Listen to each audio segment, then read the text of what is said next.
Welcome to the B.E.G exhibition stand. I'm standing in front of the application example of sanitary facilities, such as in a gymnasium.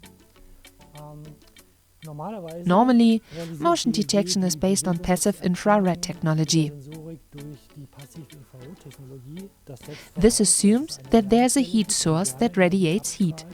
The detector senses changes and recognizes them as movement.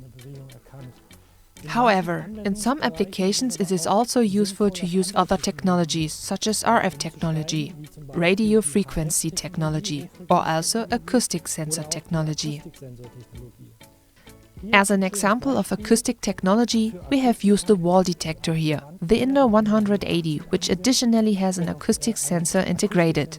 This means that the detector not only reacts to changes in heat radiation with passive infrared technology, but also to sounds.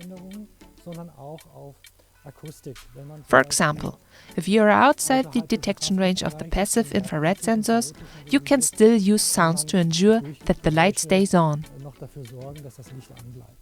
In wet rooms, it is also a special challenge that the device must not get wet or that the device must be waterproof.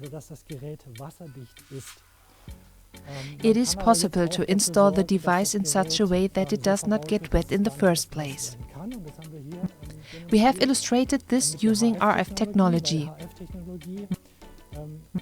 RF technology offers the special feature that the detection can be realized through materials, for example, walls and so on. It is therefore possible to position an RF detector behind the shower wall and thus provide presence detection without the device getting wet.